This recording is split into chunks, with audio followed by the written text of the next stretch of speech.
नमस्कार दोस्तों, E2 all knowledge अड्डा में आप लोगों का स्वागत है।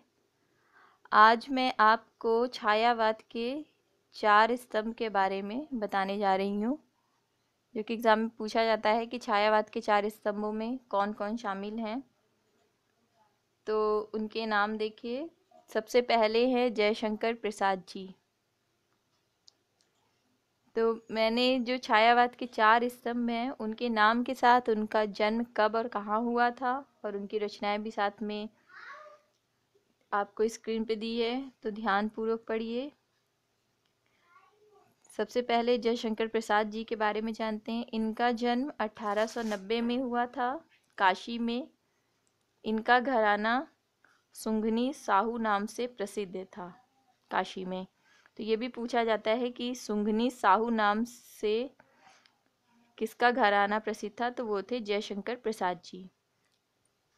इनका जन्म हुआ था 1890 में और मृत्यु इनकी हुई थी 1937 में, 1937।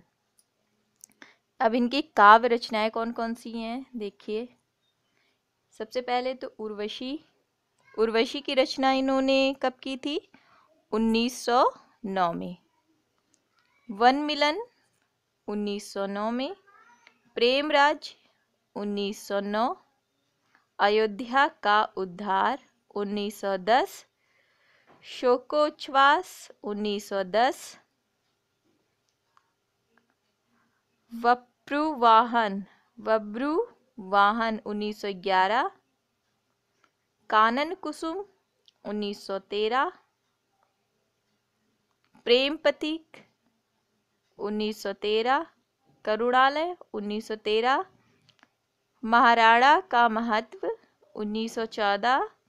झरना 1918। आंसू 1925। लहर 1933। कामायनी 1935।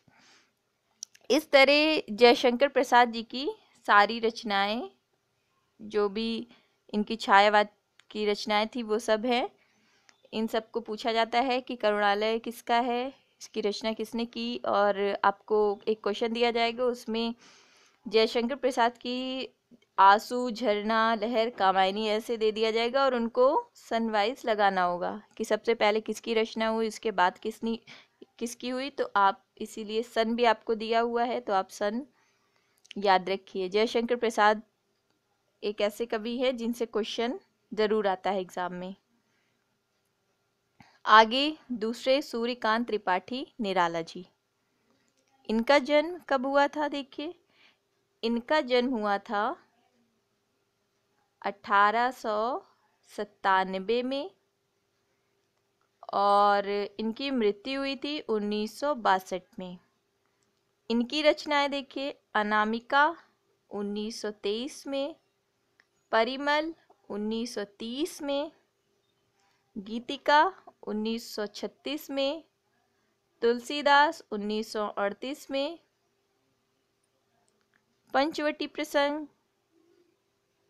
राम की शक्ति पूजा, अड़िमा 1943, अर्चना 1950, बेला 1946, गीतगुंज 1954, आराधना 1953, कुकुरमुत्ता 1942। कुकुरमुत्ता बहुत ही फेमस है, इससे क्वेश्चन भी आता है कि कुकुरमुत्ता की रचना कब किया इन्होंने, तो 1942 में। नए पत्ते 1946 में।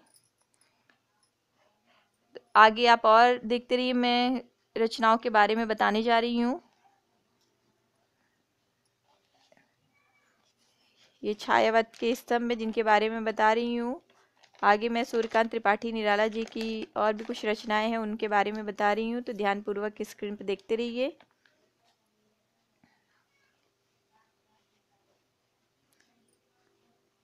सांध्य का कली 1954, जूही की कली 1916।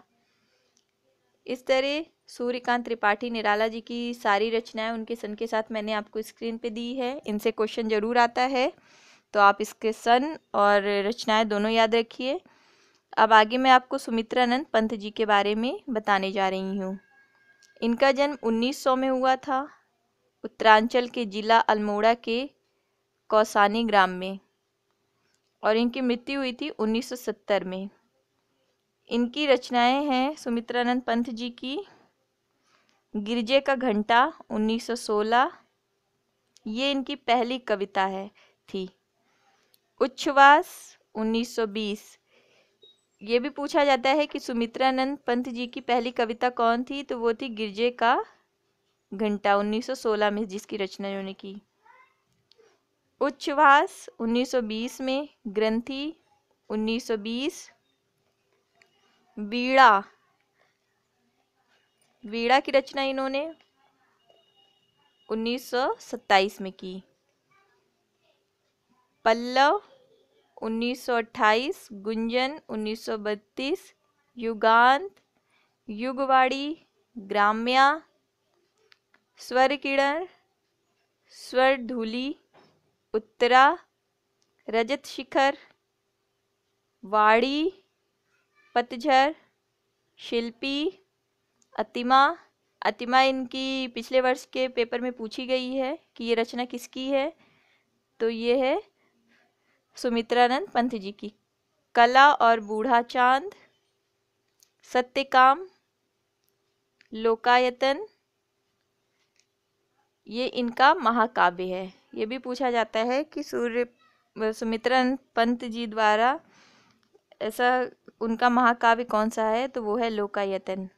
अब मैं आपको महादेवी वर्मा जी, जो कि छायावाद के 4 स्तंभ में इनका भी नाम है, इनका जन्म हुआ था 1907 में उत्तर प्रदेश में, और इनकी मृत्यु हुई थी 1987 में।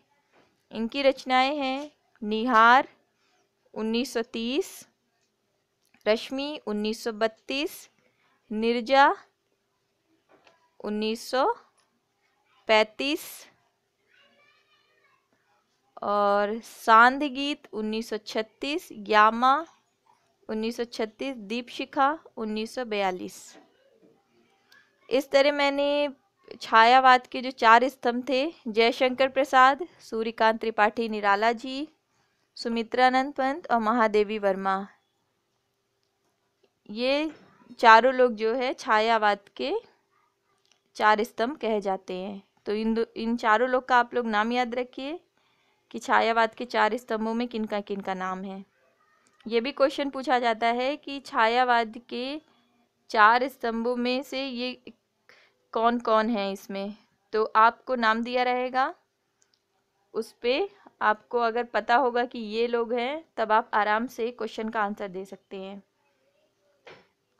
तो आज मैंने आपको छायावाद के 4 स्तंभ पढ़ाए हैं, उसको ध्यान से पढ़िए। आगे मैं आपको और भी हिंदी के पार्ट्स के बारे में बताऊंगी, तो मेरे वीडियो को ज़्यादा से ज़्यादा देखिए, शेयर करिए, लाइक करिए, सब्सक्राइब करिए। Thanks for watching E2 all knowledge अड्डा।